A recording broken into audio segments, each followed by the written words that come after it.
Hey guys, and welcome back to another episode of Cutting Through It. My name is Sherry Brody, and I'm really super happy that you're here today.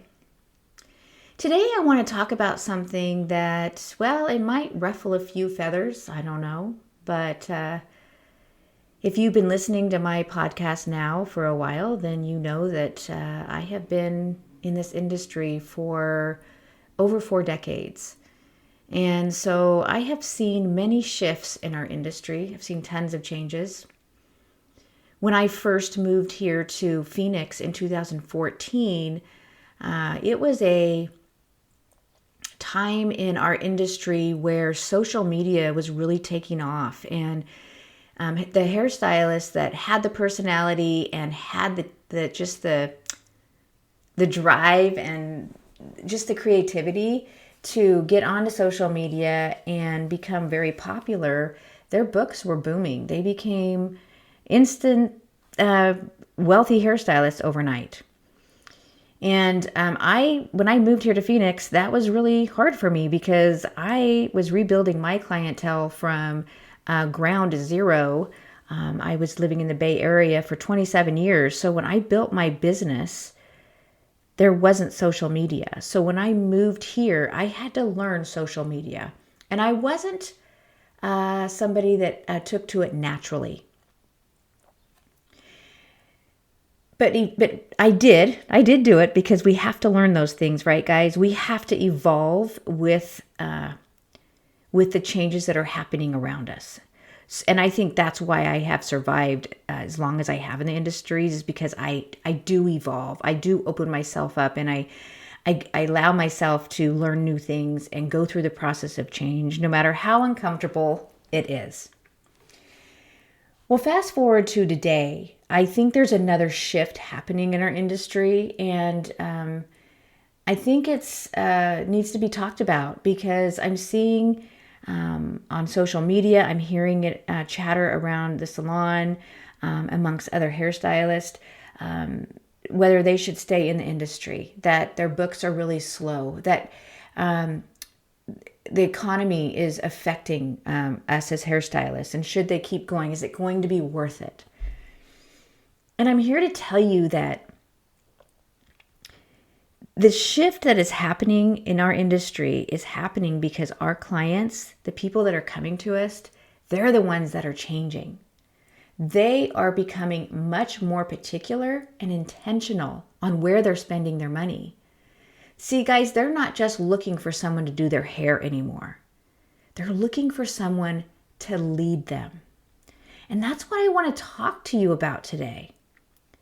You see, right now, behind the chair, I'm working. I work 2 days behind the chair. That's all I work. I'm semi-retired. I work around other hairstylists in the salon. And there is a handful in the salon that are experiencing the slowdown from the economy. And there's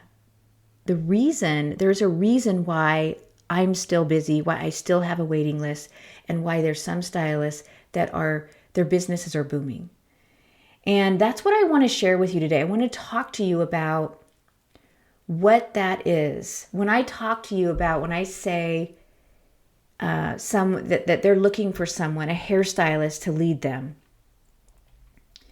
When a client comes and sits in my chair, like for instance, I just had 2 new clients over the last month that came to me, and they said some things to me that I have heard from the time I started rebuilding my business here in Phoenix, Arizona.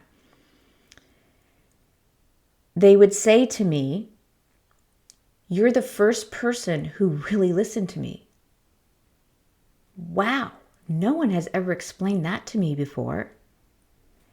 And I came to you and waited because my friend told me that you would be the person that would help me figure out what's going to work best for my hair. So I share that with you because the reason that I'm still busy and I'm still growing, and the reason there's certain hairstylists that are busy and they are growing and they are staying in demand, is because they're truly leading their business as a hairstylist. I want to get you to think about your business just a little bit differently than what you are thinking about it. A lot of times you just think, I'm a hairstylist. I do hair. I make people feel good about themselves. I do really good, high quality work. But what I'm seeing that a lot of stylists, that's happening with a lot of hairstylists. And when I say this, I know there's times in my career that I've done gotten into the rut of doing the same thing. Like one of them is you're just going through the motions. Sometimes we as hairstylists, we've been doing hair for a little while. We have a regular clientele, and we have those clients that come in. They sit in our chair. We ask them surface questions like, "Oh, how are you? How's it going? How's the family? Oh, are we going to do just another trim today? Are we doing the same thing again today?" We become very casual with them, and we stop seeing them as our clients. And we have to remember, guys, that those clients are paying us for a service in a chair. And so often we kind of forget that. And so what happens is we become just very complacent. And the clients that all of a sudden we start seeing these gaps in our books, and we start looking back on our books, and we start realizing, oh gosh, Sally hasn't been in a long time. So-and-so hasn't been in for a long time. And you start getting that feeling inside like, I'm losing clients. What am I doing? And we get into this panic mode. But see, the reason that this is happening is because, like I said, clients are thinking twice about who they spend their money on and who they see as a hairstylist. They may love you as a person. You may have a real connection with them. But clients are coming to you because they want direction. So I want to challenge you. I want you to make a shift in your mindset on how you're working your chair. I want you to think that you are the director of that chair. You are leading it. And every time a client sits in your chair, I want you to think about you are starting a journey with them. You're starting a hair journey for them. And you want to go along with them on this journey as the director. When you start thinking like that, then you start thinking, okay, I've got to guide her. You're going to lead her. You're going to direct her. You're not going to be waiting for the clients to come in. You're not going to be reacting to what's happening. And you're not going to be running your chair like you're taking orders. So many times I hear it. So what are we doing today? And the client will say, oh, well, I guess I just want a little trim. Or, the same color, and I see it all the time. The client, I can tell just by their body language, by the way they said it, like they want to know what you would do on their hair, something different. I had a client that I did everything, that she came in and was booked for, and I was running a little bit behind schedule. I was about 10 or 15 minutes behind schedule, and my next client was already in the waiting area and checking her watch. And when we were finishing up, I can't even remember what happened in the conversation, but the client just looked at me and she said, Sherry, what would you do if I gave you carte blanche on doing anything into my hair? What would you do?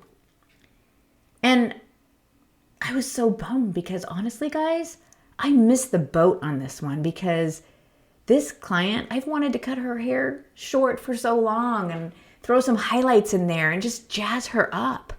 And I told her what I would do. And she wanted to do it that day. And I was so bummed because there was no way I could do it that day. Now I was strong enough to say, let's get you in, and I did get her in when I could. In fact, I stayed late. I did not charge her for the haircut. Of course, I did for the color, but my point to that was it was my fault. And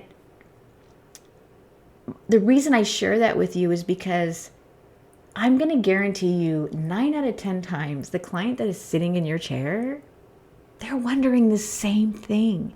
And are you as a hairstylist giving them the opportunity to dream about their hair? Are you sharing with them what you feel would work best with their hair? So I'm going to challenge you to do something today. Okay? I'm going to challenge you first. I want you to start breaking in some simple, practical behaviors that you do behind the chair. Little changes. The first one is when your client comes into your chair, and this is big, guys. This is your consultation. It all starts with your consultation.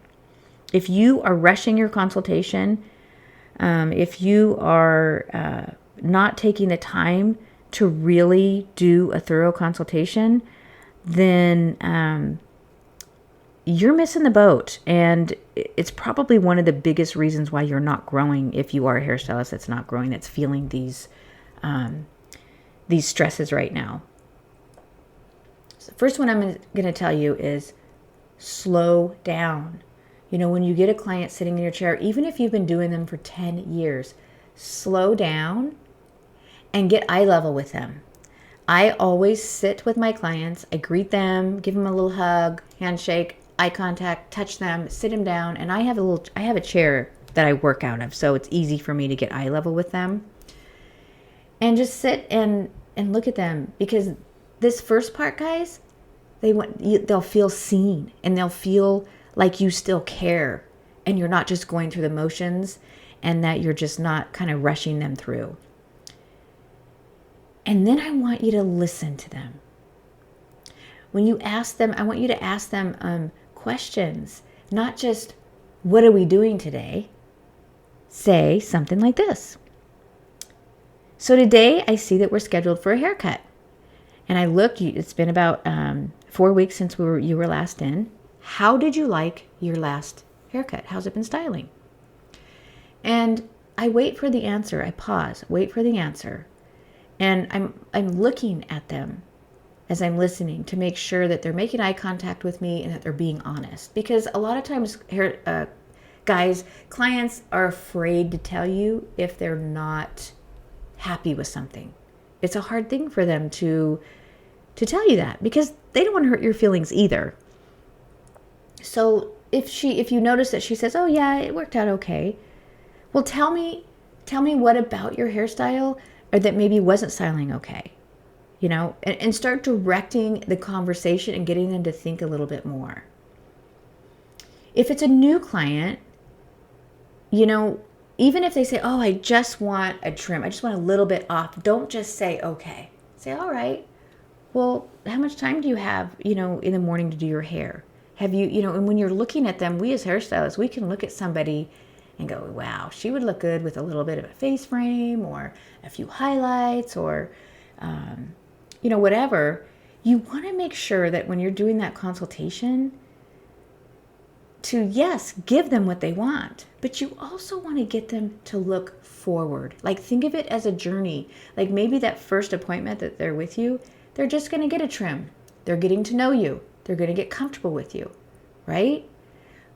But if you take the lead and you ask questions, open-ended questions, and you really listen and you really look to make sure that they're being honest with you, you look at their hair, you look at their face shape, you look at the way they're dressed, you listen to their lifestyle, you take everything in, and then you recommend. And I know some of us, and I say it from my own experience because I've done it, sometimes we want to talk to them about color. Sometimes we want to talk to them about some kind of a service that will really enhance them, but we're kind of thinking they probably don't want to spend the money. I don't know if she can afford it, because we know what's going on in their life. Guys, how many times have you been struggling a bit financially but you really wanted that coffee, that Starbucks, because you hardly ever get it. But somehow you scraped up the $6-7 it costs now to get that coffee because it made you feel good. It's the same way with the clients. You're missing the boat if you are not sharing with them what they need to do because you're afraid that they don't want to spend the money or you're prejudging them. They will. They want to feel good about themselves. They want to feel better. And what's most importantly, guys, they want to be led. When you start talking to them like this, you start being intentional about how you speak with them. You look at them in their eyes. You stand behind them, look at them in the mirror. You talk to them about their face shape. You talk to them about the texture of their hair. You talk to them about their growth patterns. You share with them things that you can do to make it better. You are going to have a client that is in love with you, that is going to be loyal with you, and is not going to think twice. She's going to save her pennies to spend money with you. And when you're talking to them about color or extensions or whatever it is, they may not be able to do it today, but you're going to put it in your notes and you're going to remember. And the next time they come in, you're going to have another consultation with them and you're going to remind them. But what's important is they're going to remember it. And it's going to be on the back of their head. And someday they're going to be like, I'm having a bad day. I feel ugly today. We've all had those days. I just need to do something different. And they're going to remember, oh yeah, Sherry told me the other day, last time I did her hair, she shared with me this new style we could do or add bangs or whatever it is. I'm going to call her and see if I can add that service on. Guys, I'm telling you, this is how you build trust. This is how you build loyalty. This is how you get clients to refer you. And most importantly, this is how you get 5-star reviews. Because right now, I can't tell you how long it's been since I've marketed my business. I just get people calling me because they see my reviews. That's it. And that's the key to growing. So I'm going to review a little bit about what I said. You want to listen differently. Really pay attention. Ask those questions. Make sure you assess their hair and their lifestyle so you can really see what will actually work.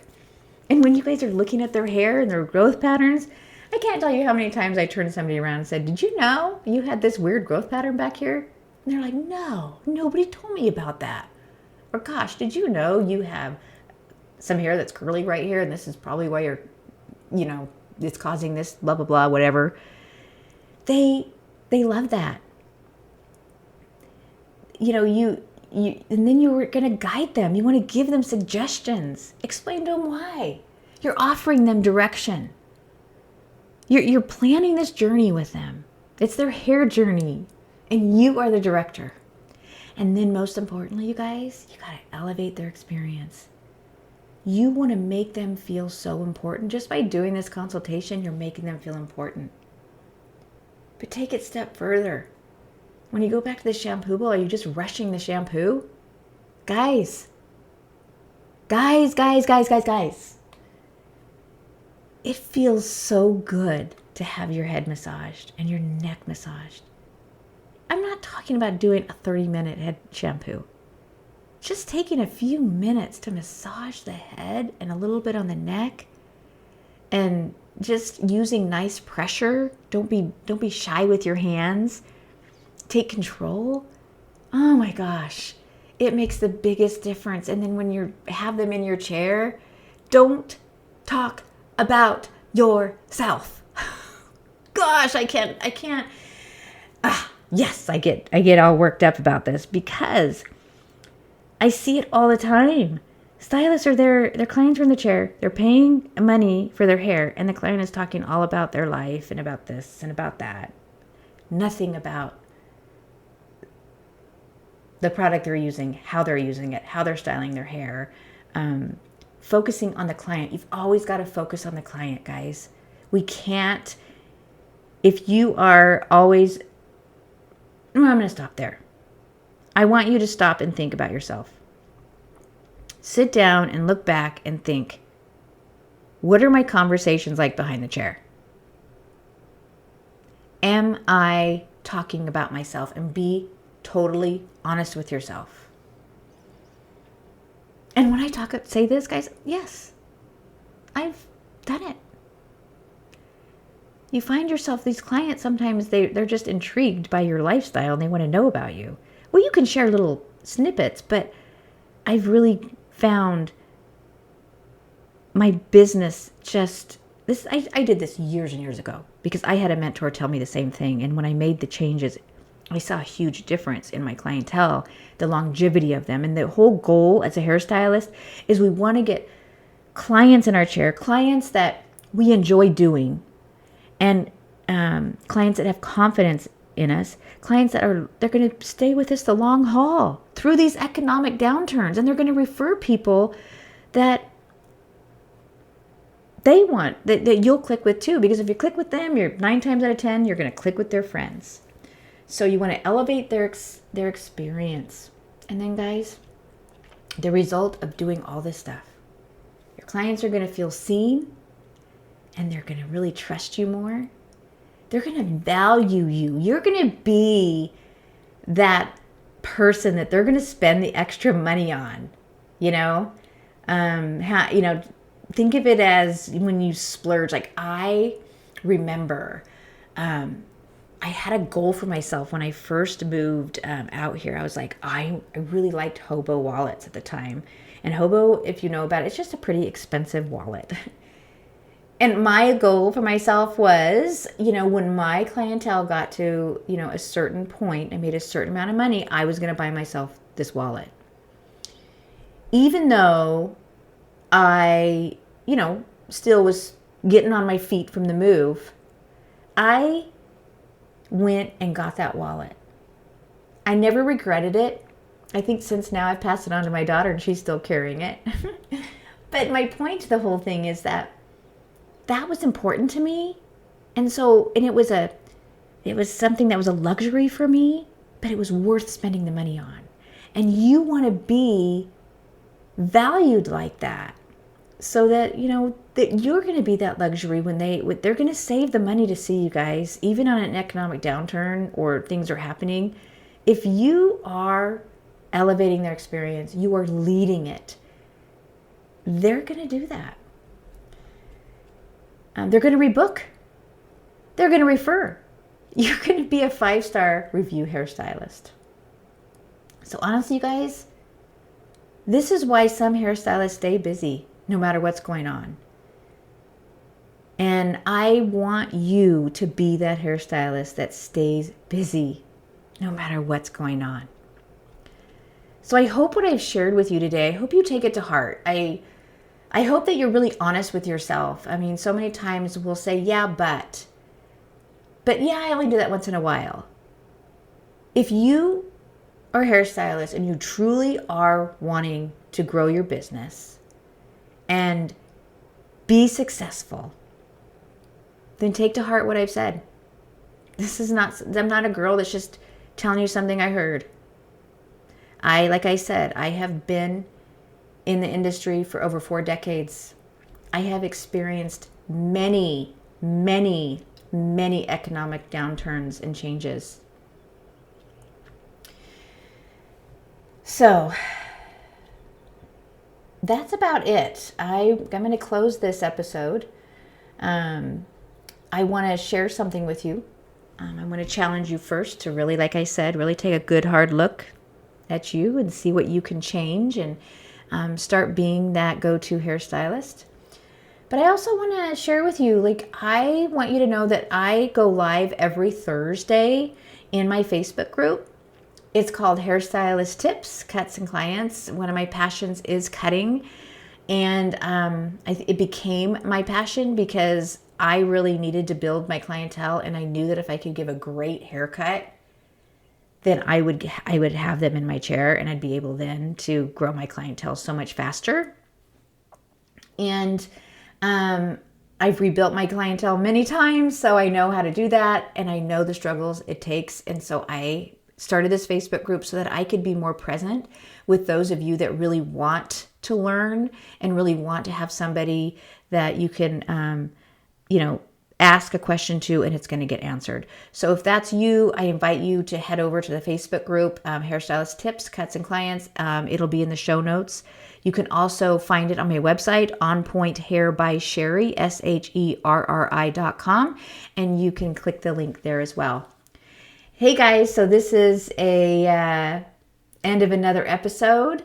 I want to thank you so much for listening. And if this episode, guys, if it inspired you or spoke to you, would you let me know about it? If you could just scroll down, hit a review button, and write me a review and let me know what about this episode really, truly helped you the most, I would really be grateful. I read each and every one of them. So anyways, guys, I want to wish you a great end of your week. And I want to remind you about something. Your clients will remember more about how you made them feel than anything else at all. I'll see you next week, you guys.